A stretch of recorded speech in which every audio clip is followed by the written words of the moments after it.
Good morning dear students. Chapter number 11, last to second topic, green house effect. जैसे green house effect के बारे में तो हम जानते हैं, ग्लोबल वार्मिंग और green house effect previous standard में ये टॉपिक हम पढ़ चुके हैं, थोड़ा डिटेल में यहाँ पे डिस्कस करते हैं। ग्रीन हाउस इफेक्ट में फर्स्ट पॉइंट है the earth surface is a source of thermal radiation and it absorbs the energy received from the sun. यहाँ पे डायग्राम से एक्सप्लेन करते हैं।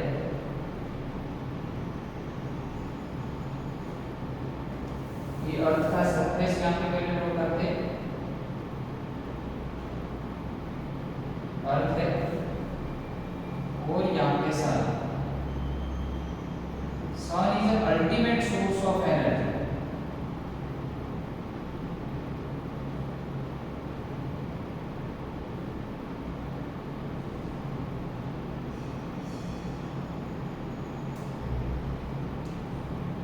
Now Earth's surface absorbs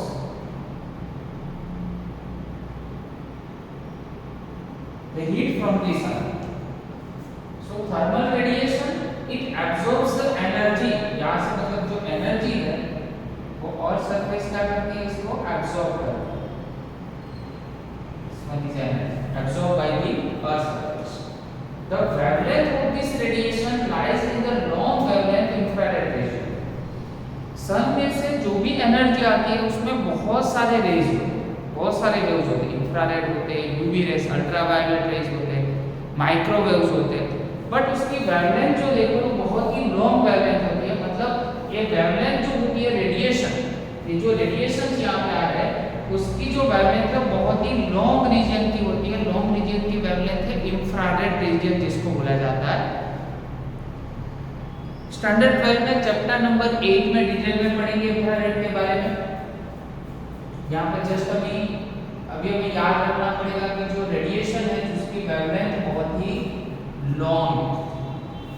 यहाँ पे एक बात मैं यहाँ पे क्लियर कर लूं, ये फ्रीक्वेंसी जिसको न्यू बोलते हैं और लैम्डा दोनों के बीच का रिलेशन है।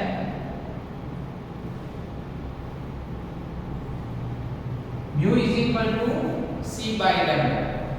म्यू इज इक्वल टू क्या होता है, सी बाय, मतलब ये दोनों एक दूसरे से इनवर्सली प्रोपोर्शनल। तो अगर वेवलेंथ बहुत ही लॉन्ग है तो उसकी फ्रीक्वेंसी बहुत शॉर्ट होगी, शॉर्टेस्ट फ्रीक्वेंसी होगी, राइट। तो इसकी फ्रीक्वेंसी शॉर्टेस्ट है और इसकी वेवलेंथ क्या है, long wavelength. But the large portion of this radiation is absorbed by the green house gases. Green house gases कौन कौन से हैं, जरा कर देते हैं। यहाँ पे ग्रीन हाउस गैस यहाँ पे लिखते हैं कि ये जो मतलब यहाँ से रेडिएशन जो पहले एब्सॉर्ब होते हैं अर्थ के सरफेस के साथ, बाद में क्या होता है कि यहाँ पे रिफ्लेक्ट बैक होते हैं। अभी यहाँ पे तो एटमॉस्फेयर है, तो एटमॉस्फेयर में तो बहुत सारे ग्रीन हाउस गैसेस हैं। कौन कौन से गैस है, तो उसका एग्जांपल यहाँ पे हम दे रहे हैं। एक तो CO2 है,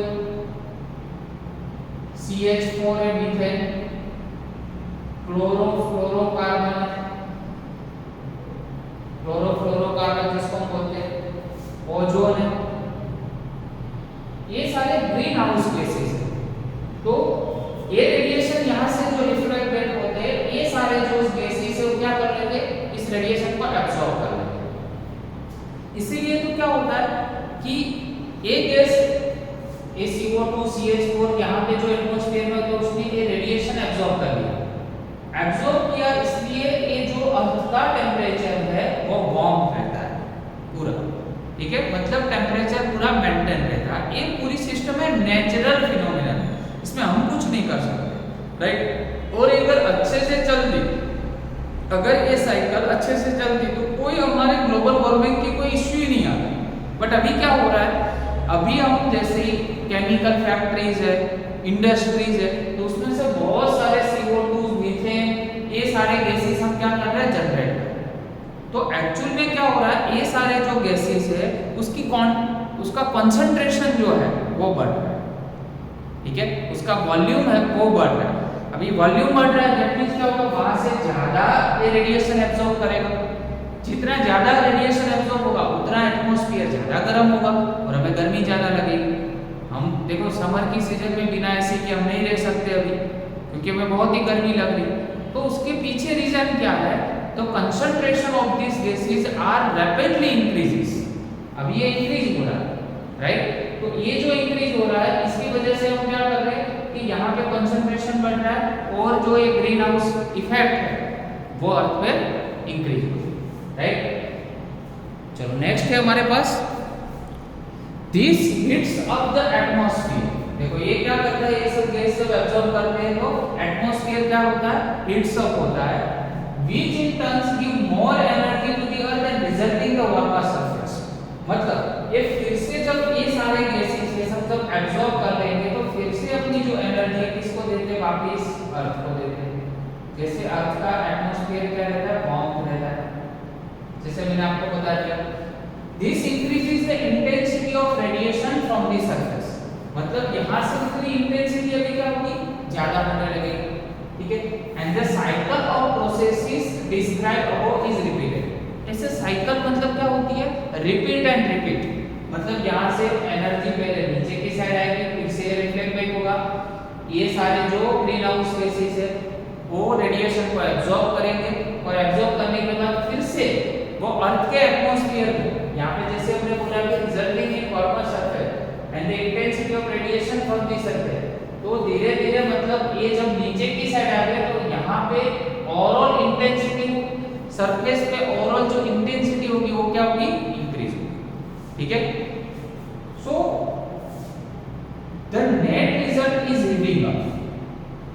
नेट रिजल्ट क्या होगा, heats up and the earth surface and the atmosphere is known as greenhouse effect। ये पूरी जो फिनोमिनन है इससे क्या होता है, जो अर्थ का सरफेस है, ठीक है, वो हीटिंग अप होता है, हीट्स अप होता है, जिससे पूरा atmosphere and the surface of the earth पूरा मेंटेन रहता है, राइट? तो ये इसको बोलते हैं greenhouse effect. So without greenhouse effect the temperature of the earth will become -18 degree Celsius. अगर ऐसी प्रोसेस नहीं होती तो क्या होगा, हमारा अर्थ का बेटा जो टेम्परेचर है वो -18 डिग्री सेल्सियस पे चला जाता है। तो हम जानते हैं कि 0 डिग्री सेल्सियस है तो वहां पे तो आइस बन जाता है पानी का, ठीक है? तो -18 डिग्री सेल्सियस पे हम जिंदा नहीं रह सकते, ठीक है? It is never possible to live for human being, okay? So -18 degree Celsius होती without greenhouse effect. But हमने अभी क्या किया, we the human beings are the destroyed of this effect, ठीक है? ग्रीन हाउस इफेक्ट को अभी पूरी उसकी जो साइकिल है उसको हमने क्या कर दिया, ब्रेक कर दिया। कैसे कर दिया? तो बहुत सारी इंडस्ट्रीज है, बहुत सारी इंडस्ट्रीज को हमने डेवलप किया। इंडस्ट्रीज को जैसे हमने डेवलप किया तो एक ग्रीन हाउस गैसेस का प्रोडक्शन बढ़ गया, कार्बन डाइऑक्साइड बढ़ गया, मीथेन गैसेस बढ़ गए, तो क्या हुआ, उसका कंसंट्रेशन लेवल बढ़ा तो उसने ज्यादा रेडिएशन एब्जॉर्ब करना स्टार्ट किया, तो पूरा जो एटमॉस्फेयर है वो भी ज्यादा गर्म होने लगा, जिससे क्या हुआ,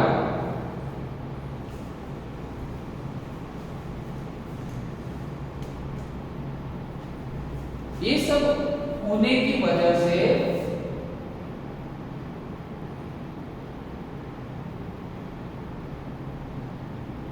एक तो आइस मेल्टिंग का प्रॉब्लम हुआ,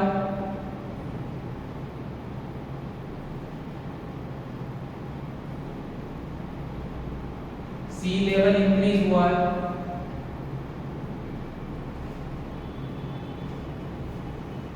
ठीक है? आइस मेल्टिंग का प्रॉब्लम हुआ है, मतलब ग्लेशियर से अभी पहाड़ जो बर्फ के पहाड़ है ये सब टूटने लगे और वाटर का लेवल इंक्रीज हुआ। हम जानते हैं कि कोस्टल एरियाज में जो भी सिटीज है वो क्रिटिकल कंडीशन है, critical condition of coastal cities, ये सारी क्रिटिकल कंडीशन में।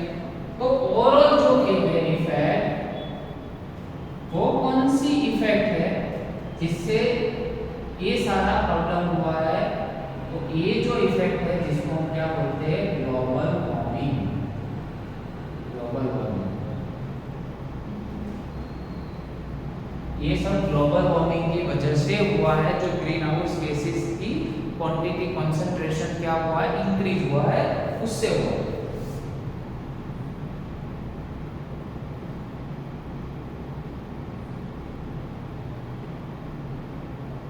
सेंचुरी के स्टार्टिंग में ये ग्लोबल वार्मिंग की वजह से अर्थ का जो टेम्परेचर है ये 0.3 डिग्री सेल्सियस से 0.6 डिग्री सेल्सियस तक इंक्रीज हुआ, और ऐसा ही अगर चलता रहा तो ये जो टेम्परेचर है, ठीक है, 0.3 डिग्री सेल्सियस से 0.6 डिग्री सेल्सियस का बताया है, और ये टेम्परेचर है ये 1 to 3 degree Celsius 1 to 3 degree Celsius increase होने की पॉसिबिलिटीज है। कब? By the half of the century, by the half of century.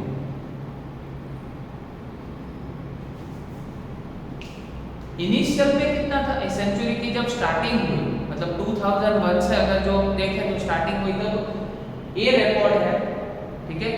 यहाँ पे ये रिसर्च हुआ है कि ग्लोबल वार्मिंग की वजह से अर्थ का टेम्परेचर 0.6 डिग्री सेल्सियस से 0.3 से 0.6 डिग्री सेल्सियस तक इंक्रीज हुआ है। जो नॉर्मल टेम्परेचर होता है उससे इतना इंक्रीज हुआ है, और इसमें भी कितना इंक्रीज होने वाला है, तो 1 से 3 डिग्री सेल्सियस तक इंक्रीज होने की पॉसिबिलिटीज है। अगर ऐसा ही चलता रहा, ऐसे हम पॉल्यूशन करते रहे, तो ये सब मतलब के लिए हमें रेडी रहना पड़ेगा इतने टेम्परेचर बेयर करने के लिए। बट इसके लिए बेटा एक ही मैसेज है, और हम सब जानते भी हैं,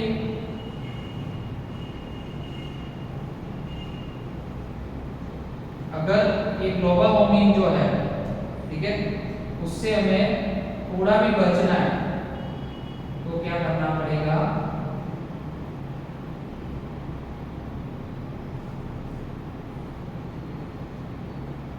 more and more trees,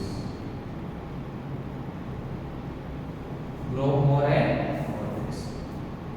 this is the message for you and me also, ठीक है। हमारे सबके लिए मैसेज है कि जितना हो सके उतना ज़्यादा हमें ट्रीज है वो प्लांट करने चाहिए, प्लांटेशन हमें बढ़ाना चाहिए, और ट्रीज का जो कटिंग होता है उसको भी हमें रोकना चाहिए।